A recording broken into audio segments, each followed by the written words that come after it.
up in the morning. I thought it was Saturday. Huh? I thought it was Saturday. No, this is Sunday. Oh. Hi, y'all. Hey, Mike. A crime scene cleaner. Got anybody else in the house?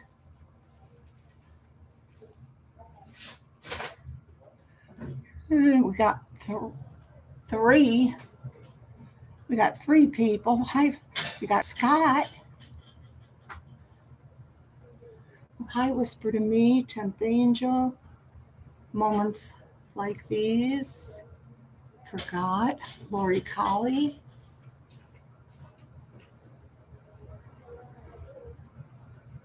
We'll wait a couple minutes. Hi, Anna. Mommy Ramblings, you're here, and I didn't even tell you. Did you get a notice or something?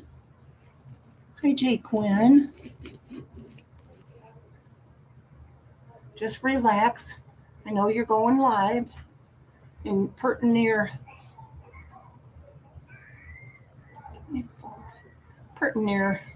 an hour, little less. Hi, Coconuts. Thank you for subbing. Hi, Teresa.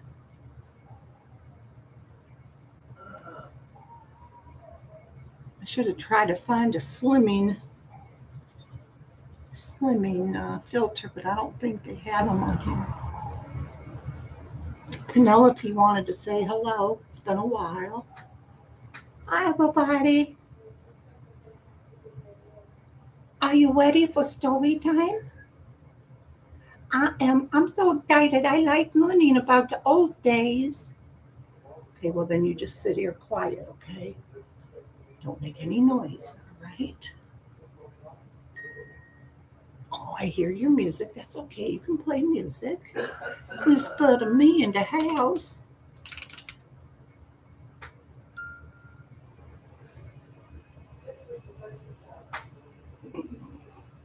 She won't, see, she won't play it when I want her to. And we got this little one. She's here as well. Okay, you're ready? Okay, I'm grabbing a book. She's cute. She's supposed to be creepy. I like them creepy. Hi, Nana Piety.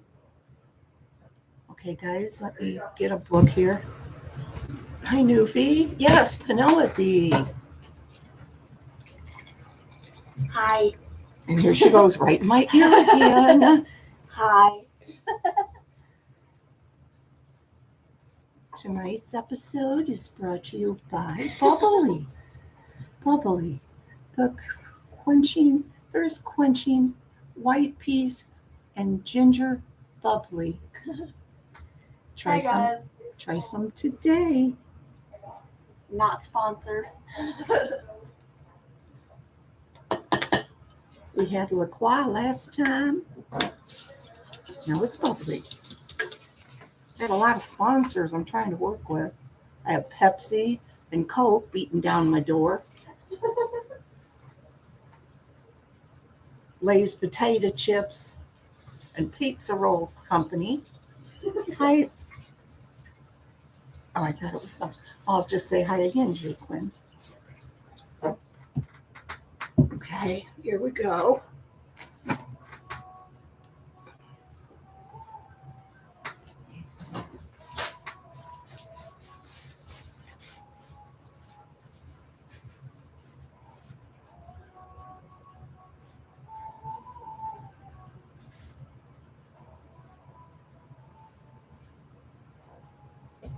Okay.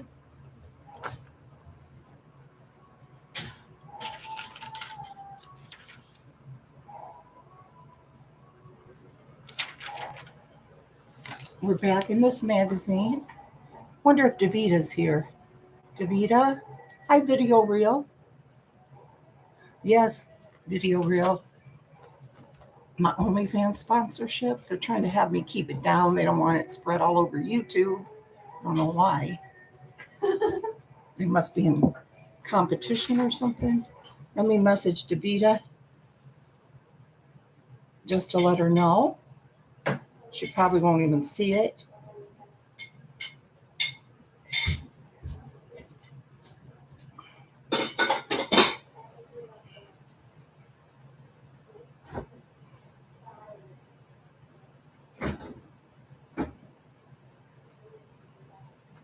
And how about Moo? Hi, baby doe.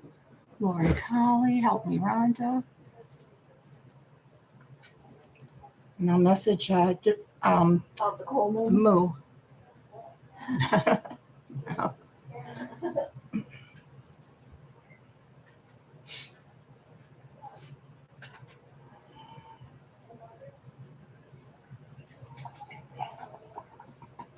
I'm like Carolyn, I just decide when I'm going live, when I want to read. And I just set a time for like 5 minutes ahead, and I run and brush my hair, maybe change my shirt, brush my teeth.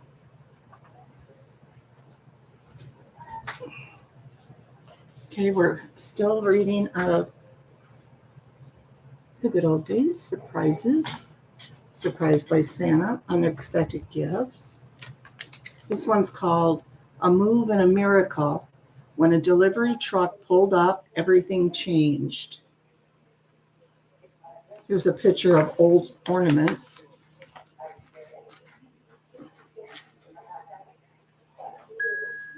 Did you hear that? Hi, Karen H. Nicole Griffith.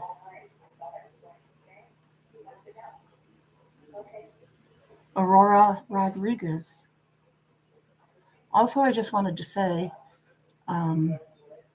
Dorothy, supporting the Storms, gave me an idea. And, you know, it can't be much, but I would love to help somebody with, you know, some of their Christmas list for their kids. If you just send me an email to 2scooterchick@gmail.com. Don't be ashamed. I won't tell anyone.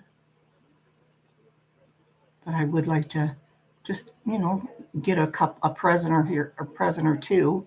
You know, it can't be anything extravagant. If I could afford it, I would, but I have my own grandkids and everything. Carol never left the building. Hello.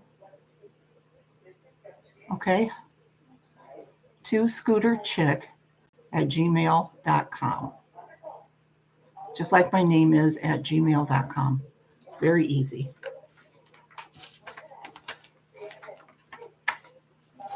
Well, I always like to get kids stuff, you know.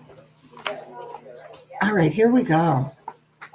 It was December 1957. We had been in Florida for 6 months. We had moved from New York State because my father and mother had lost their business. I hope I didn't read this. I always forget. If I have, let me know. Teresa Lilly. No, that's okay. I don't want thanks or anything like that. Carol. You know, if we're able to give a little bit, let's do it, you know. That was one of my good memories I have from Christmases. The first time I ever did that was at the mall, and they have one of those Santa giving trees, and this was years ago, back in the 90s. And Dave and I bought some things off of a little four-year-old boys list, you know, like a couple of the bigger items. And I just like to sit there and think of that little kid when he opened, you know, the stuff that he wanted. It was just felt so good, you know. That first one really sticks with me for some reason. Okay, if this has already been read, please let me know. Okay, Captain Lee. My dad thought that moving to Florida would improve our situation, but it had not. Jobs were scarce, and the only one he could find was pumping gas. Luckily, his boss had an old house nearby that he rented to us. We were poor, something I had never known before. Christmas was coming, and the memories of past affluent Christmases were on all our minds. This affected my mom most of all. She loved Christmas and usually made sure it was celebrated with style. Now, however, things had changed. When my sister, Seal, was at her friend's and my little brother, Charlie, was outside playing, Mom and I sat at the table. I asked her about our upcoming Christmas.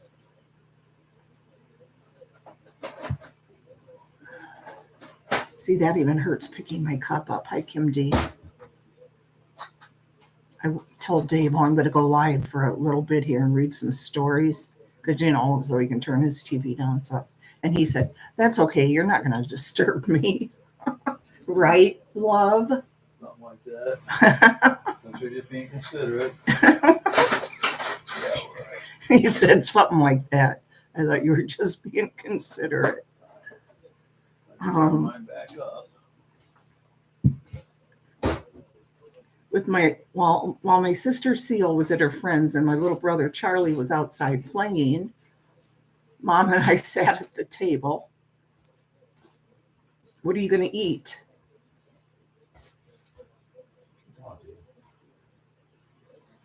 Okay, fine. I asked her about our upcoming Christmas. She sighed. She sighed, looked at me with sad eyes, and replied, Tony, there isn't much money. I don't know what to do. I dropped the subject and went to my friend Kenny's house. Nothing more was said. The following Saturday, I noticed that my mom had not come back from the grocery store. She'd been gone longer than usual. I was worried. Then I heard a car horn. I looked outside and saw a taxi. My mom got out and handed the driver the fare. He went to the trunk, and that's when I noticed a tree sticking out. A tree.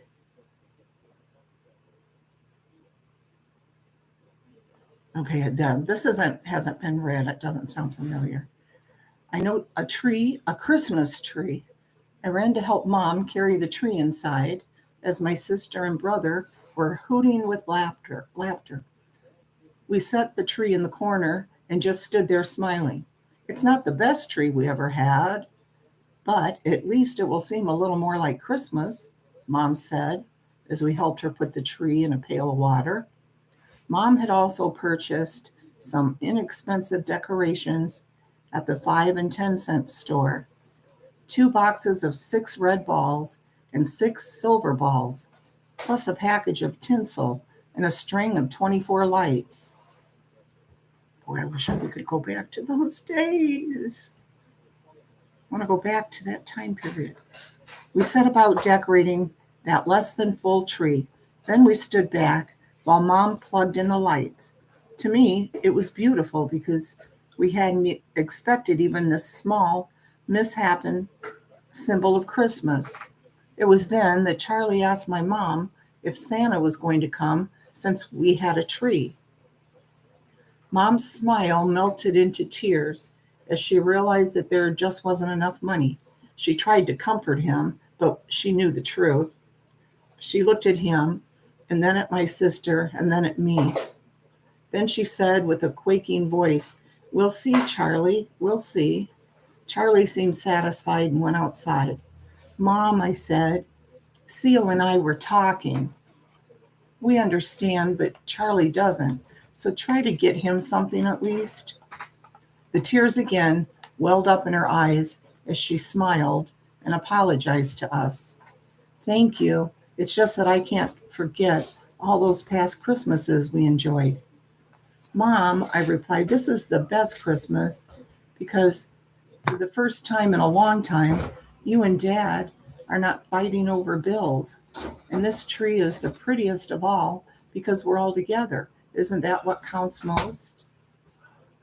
Oh, doing your ice pack? She put her arms around Seal and me and smiled. Let's have lunch, she said, getting out the peanut butter and jelly. We sat there looking at the tree, each of us with our own thoughts. A knock on the door brought us back to the present. I ran to see who it was and saw a truck. Mom, it's Railway Express. He has a package for you. Package? That was no mere package. It was a huge box. Mom signed for it, and as we stood there in awe, she spied the label. It's from Grandma. Open it, Mom, we all chimed in. She slit the tape and pulled back the flaps. We stood there staring. The carton was full. It was all the ornaments Mom had collected over the years, and that wasn't all. There were bags of candy, tins of cookies, and presents for all. Mom could not believe it. She thought that the bank had taken everything. There was a note inside that explained this unexpected treasure. Dear Janie, I know how difficult it is for you and your family, so I called the bank and asked if I could at least get some personal things out of the house before everything is auctioned off. The banker in charge agreed, so I got your Christmas ornaments. I also bought the rest. I also bought the rest of what you find. Merry Christmas. I love you. The letter was signed Mom. All the sadness left as we trimmed the tree with Mom's favorite ornaments. That tree was now festooned to overflowing. That year we had the best Christmas of all, for no money could buy the joy we kids felt. Now, Mom and Dad were smiling and hugging again. We were still poor, but we realized that the best gifts are God's gift of His Son and the love of family. Eventually, times changed. We moved back to New York in 1960 and slowly became better off. Yes, Christmases were better too. We had more candy and cookies and bigger trees with many presents under them. But as I sit here writing this, I will always remember that miracle Christmas we had in 1957 and the rebirth of the love in our family. Hi, Margot K., Tracy Thomas, Carol Boyce. Whose fur baby died? Jay Quinn, a dog or a kitty or...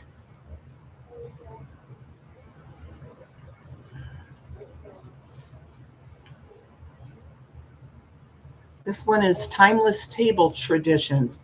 Everything looked and tasted better on Blue Willow by Georgia Cohart.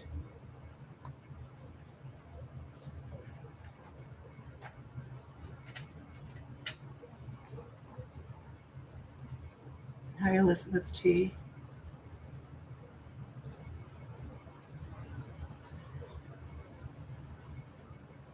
I'm sorry, whichever one you lost. I do too, Margot, obviously, right? Look at this picture. And I love the photography in these old magazines, these magazines.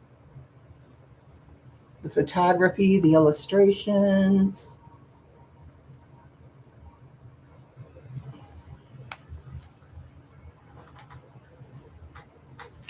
Baby dough, Jen Grill. Here's, it says clockwise from top left. It's lighter buffalo chicken dip, orange kissed sweet potatoes, quick pumpkin hummus, turkey bacon wrapped chestnuts, Brussels sprouts salad with pomegranate vinegar. When my husband took me home to meet his parents, his mother set the table with blue willow dishes. I gasped with happy tradition.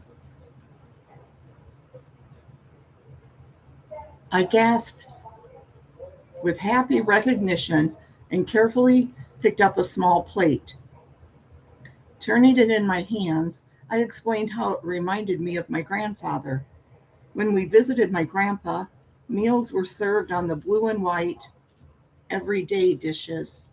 The fanciful design sparked my imagination, and I marveled at the scene on my plate. Blue willow tales about the origin of the pattern vary, but most versions are stories of clandestine lovers turned into doves who, finally free, swoop together over a weeping willow tree. A familiar pattern that has graced tables for centuries, blue willow was inspired by hand-painted designs brought by clipper ships to England from the Far East. Authentic blue willow designs always include items like a willow tree, 3 men on a bridge, a pagoda, and 2 birds in flight.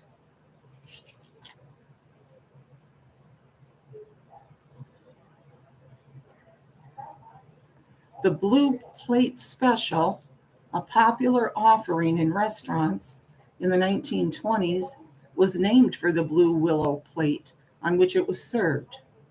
The most meaningful gifts are often ones that do not come wrapped in pretty paper tied up with ribbons. This is true of our mismatched set of willowware, lovingly passed down from my mother-in-law. We enjoyed many of her home-cooked meals on those familiar dishes. Our family grew as our daughters married and began their own families. With the births of our grandsons, yet another generation is seated at the table set with blue willow dishes. Over the years, pieces were broken, but that's a price I'm willing to pay. If pretty things are packed away in a box, they cannot be used, shared, or enjoyed. Our holiday traditions center on not just the table settings, but also include frequently requested family favorite foods. Here are some lightened versions of appetizers and sides that have been served on our blue willow. They offer flavor and color without so much fat and sugar as in the past. Hi, Shauna Harry. Hi, Dorothy. Got them a wee. Nana Patty, we go early in the morning. We have to leave, drive down and get Dave's staples out.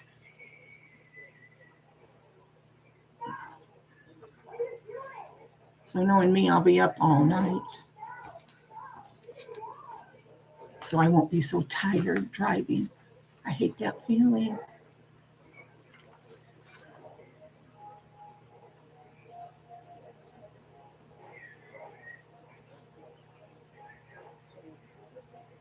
Here's one called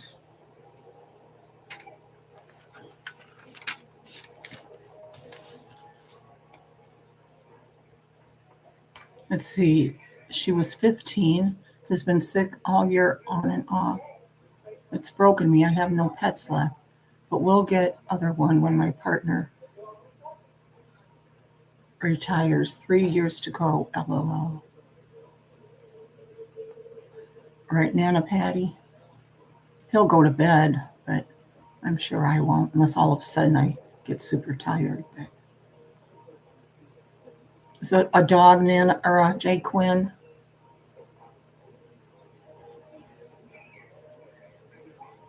My 3 chihuahuas that I have left, Peanut will turn 16 December 10th. Dave keeps saying I need to take her and get her put to sleep because she's, going to the bathroom everywhere. And I can't do it, and he can't do it either. He just says that because he gets tired of the mess, Oh, Jay Quinn. It's so sad. I'm really sorry. Let's read A Painted Pine, A Brown Tree Just Wouldn't Do by Teeny Posh, as told to Sarah Ashley Posh. Here's a picture of it. Teeny on the left, busy with their toys under the tree. And 3 of her sisters enjoy Christmas morning, 1950, with a healthy, naturally green tree. That wasn't always the case, however. It's a cute little family picture there.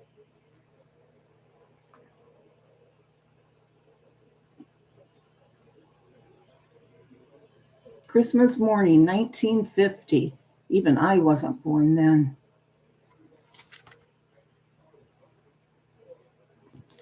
Moo wasn't born yet either. Right, Carol Boys, exactly. Tracy Thomas, Kathy. At Christmas time, when I was little, I woke up in the mornings to Gene Autry on the radio singing, "Here Comes Santa Claus," or "Rudolph the Red-Nosed Reindeer." Decembers were cold in Kansas. Often we woke with ice on the bed covers. Oh, really? Mama was in our long kitchen making biscuits or pancakes for breakfast, and there was the warm smell of coffee for her and Daddy. Daddy loved Christmas as much as we did. He picked out our presents and made sure we always had plenty of candy and nuts, and of course, a Christmas tree. When going to look for a Christmas tree, some years we went in Daddy's truck. I rode in the back, hanging on with my little sister Nancy. Daddy knew all the good places to go find a tree alongside the side of the road. That's what most people did in the 1940s and 50s. Or we might go to Lloyd Stewart's. Nancy called him Lord Stewart. He was the rural mailman, a friend of Daddy's, who had an apple orchard northeast of Fredonia. There were all sorts of cedars among the apple trees and buck oak. Mom said she didn't want any of Lloyd Cedar cider, but she didn't care when we went to get a tree. When Mama rode along, we went in the car and Daddy fit our tree in the trunk. Nothing made the house smell so good as that Christmas tree. One dry year, when I was 13 or so, Christmas trees were hard to find. Everything was brown everywhere. We did find a tree with a perfect, beautiful shape, but it too was sickly brown. Daddy was determined to fix that. He went to the hardware store, came back with a can of paint, and sprayed our tree green, bright green. That ought to smell real good, Mama commented. Oh, it did. As soon as our tree came through the front door, the house didn't smell like Christmas. It smelled of paint. The smell didn't seem to fade either. Nevertheless, the green tree stood in a corner of the front room, and we decorated it with little reindeer, angels, and beads. My older sister, Dorothy, was in charge of putting on the icicles. The rest of us, she said, didn't know how to do it right. Mama declared she'd just throw them on by the handfuls, but Dorothy artistically placed each icicle one by one. When it was finished, Dorothy arranged the harmony parts for her and Nancy and me to sing White Christmas. What presents we received for Christmas that year, I can't recall. I do, however, have some of those old decorations, and I think of Dorothy when I hang the icicles. Every time I hear Gene Autry sing, "Here Comes Santa Claus," I feel that same excitement. I'm home and it's Christmas. Paint. Ugh. I was trying to get Mommy Ramblings. I have something for. Okay, Lisa, you'll need to email Carolyn. Her email is, in chat. The Nightbot will give the email. You can email her and she'll give it to you.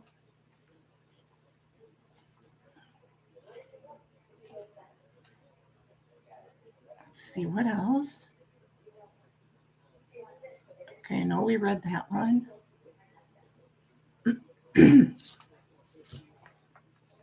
You love it, Scoot. You love it, Jay Quinn. Prayers for your dad's surgery, Tracy Thomas. Okay, how much longer do we have? We don't have much longer. Carolyn will be going live a little over 20 minutes. Let's see.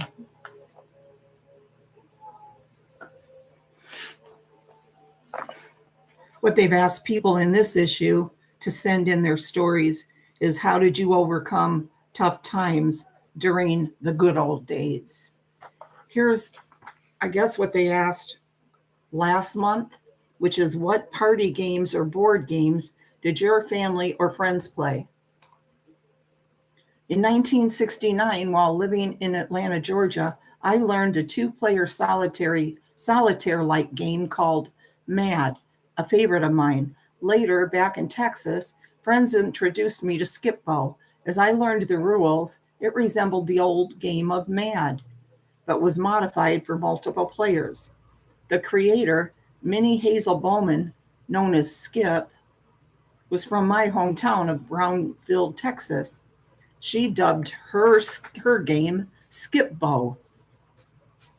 Oh, that's cool.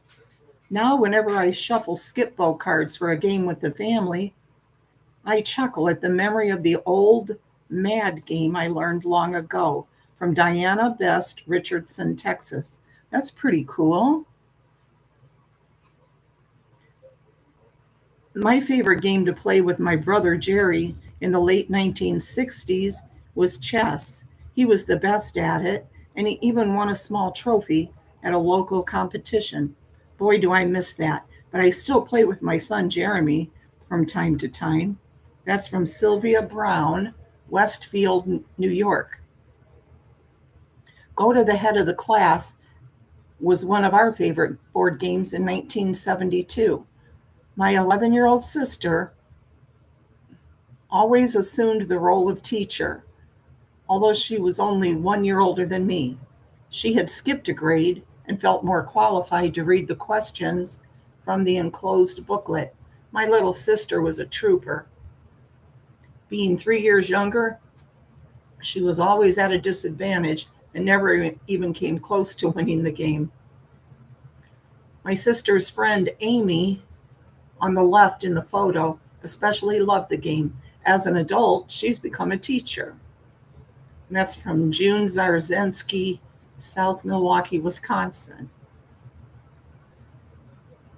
During the holidays, we all sat around the table playing bingo. My dad made a bingo machine and the small wooden balls with the bingo numbers and call letters, plus the board to hold the balls. We had prizes like candy, word search games, and small gifts in the middle of the table. Whenever someone won, they got to pick a prize. It was so much fun with the whole family sitting around the table playing. Diana Johnson, Lima, Ohio. Now that sounds like fun, doesn't it? You live there, Shauna? Really? Have you heard of that Skip-Bo lady? Or, the creator, Minnie Hazel Bowman? It is really cool. Hi, Nurse of All Trades. Robin Lane. Tracy Claus.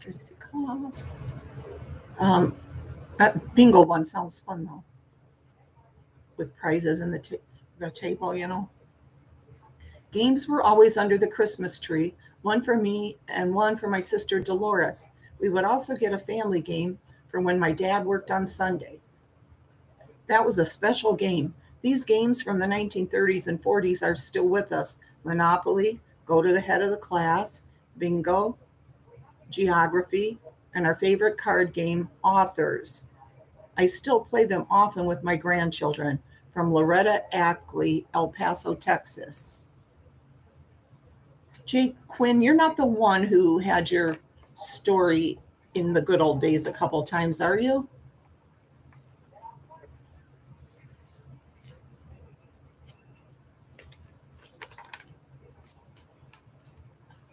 Um, 13. Okay, we don't have a lot of time. Let's see.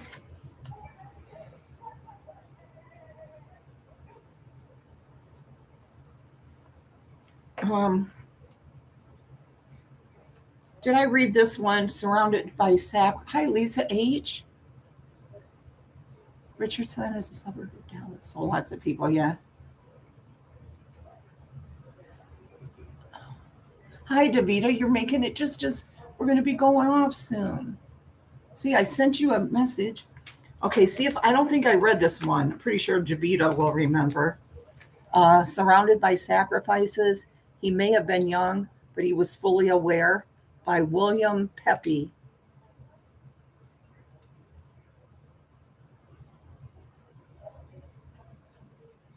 No, I don't think, no.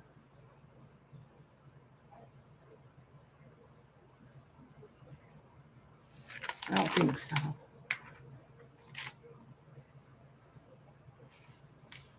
Okay. Well, because Carolyn's going to go live at 10:30. Well, 10:30 my time, Central. It was a time of worldwide war. The United States needed the total support. Wait now.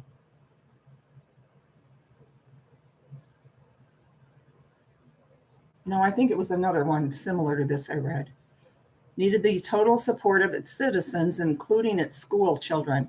I was just reaching the age of reason, learning to read, learning to understand what the radio announcer was saying, looking at pictures in newspapers and magazines, and asking questions that grown-ups couldn't answer. My parents, siblings, and I love canasta. I play it online on the computer. Hi, Rachel Rose. Yes, we're the Scooters. Kathy from Texas. Lisa H., please ask me before you drop links to other chats, because I don't want people leaving here to go over there. Hi, Nana Claus. That's adorable. Hi, Debbie Britt. Rachel Rose. My parents, siblings, and I lived in Boston's West End during the first years of World War II. I was the youngest of 8 children. My elder siblings would walk with me to the local library, and we would pass many shops with signs in their windows that read, "Closed for the duration." I could not grasp the concept duration. My siblings explained that the shop owners were away serving in the military and didn't know when they would come back. Oh, I didn't. First time I've heard that. Here's some of the war rationing books too, guys, that he's showing.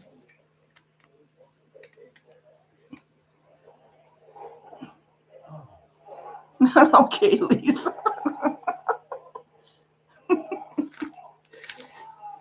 Okay. Early in the war, I could not read, but I could pick up the newspapers that the family bought daily and see the war pictures. I knew airplanes were dropping bombs somewhere far away. I knew of searchlights and air raids. I knew of ships and barges landing infantry, trucks, and tanks. I knew our family had to hang heavy woolen blankets over our apartment windows when there was an air raid warning. It might not be a practice warning. An air raid warden in his white steel helmet knocked on our door during one such practice to inform us that light was leaking out of our window and we needed to correct the problem. Although we had no automobiles in our family,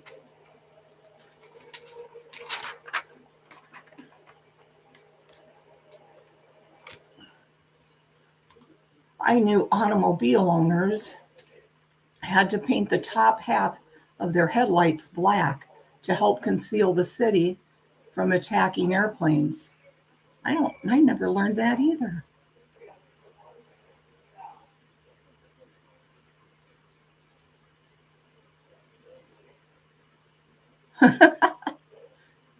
Good going, Shauna Henry. We'll be done here before Carolyn starts. Oh, we will, Davita. Your biopsy tomorrow. That's wasn't that on your lip or something? If I remember right. Or in your mouth. Love you too, Shauna. We will be praying for sure. When in 1943, when I completed second grade, the family moved out of the city to the country. There we helped the war effort by raising chickens and some of our own vegetables.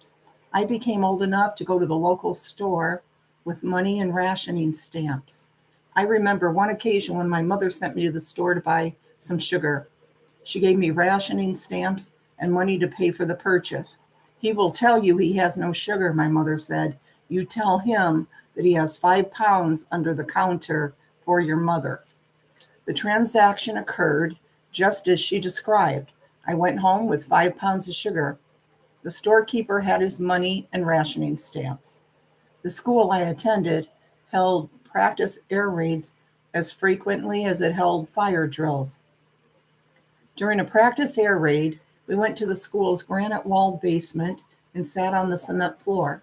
To protect us from the cold, damp floor, the school required us to bring a piece of heavy cardboard to sit on. I remember a deck of cards similar to playing cards that showed airplane silhouettes so that we could identify approaching airplanes as friendly or enemy. Through the classroom teacher, the school encouraged us to purchase defense savings stamps each week. The stamps were 10 cents each. We could buy 1 or more stamps per week and then paste them in an album the government supplied. When the album was full, we could turn it in at the post office and get a defense savings bond. The war efforts surrounded us. Bill Maudlin cartoon showed us how the GI on the front line thought. The short news feature at the Saturday movie matinee showed us what the war looked like from the air.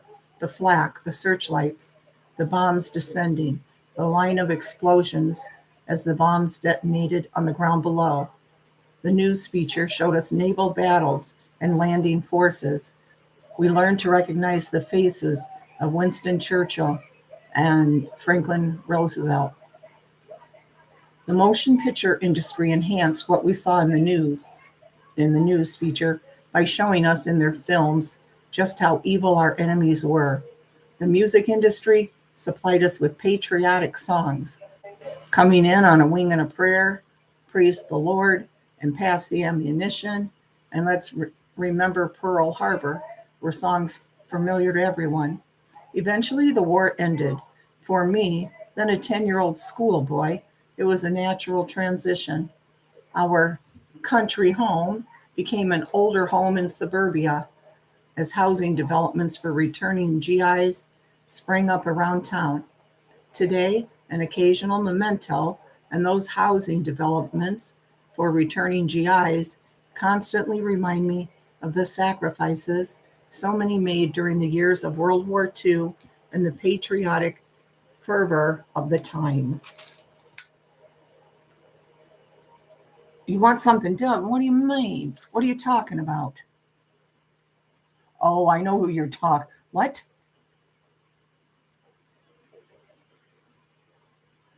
Did you get another thread or something?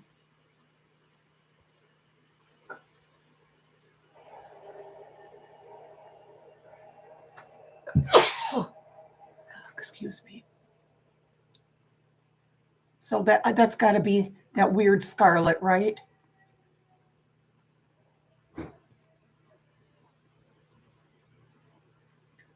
Where did you see this threat?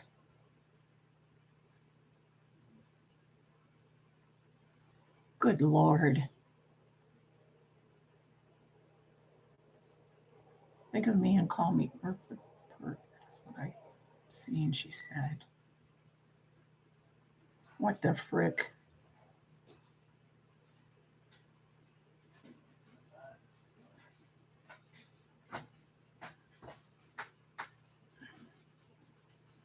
You do need to let them know, Carolyn.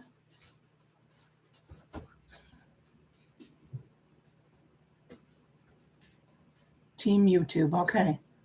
Team YouTube. Okay, Carolyn, I know you're serious. Right, I know. So are you gonna put something in Twitter and then we can all tweet what you have?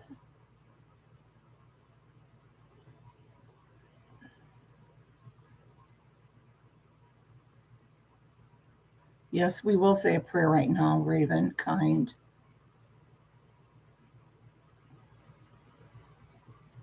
Carolyn, put that on Twitter, please, right now.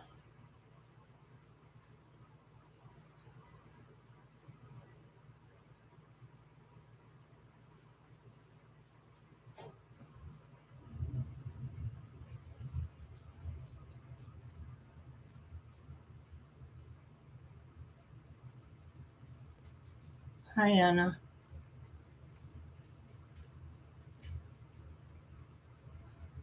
Oh, you're welcome, Lisa H. So glad. Hey, Bridget.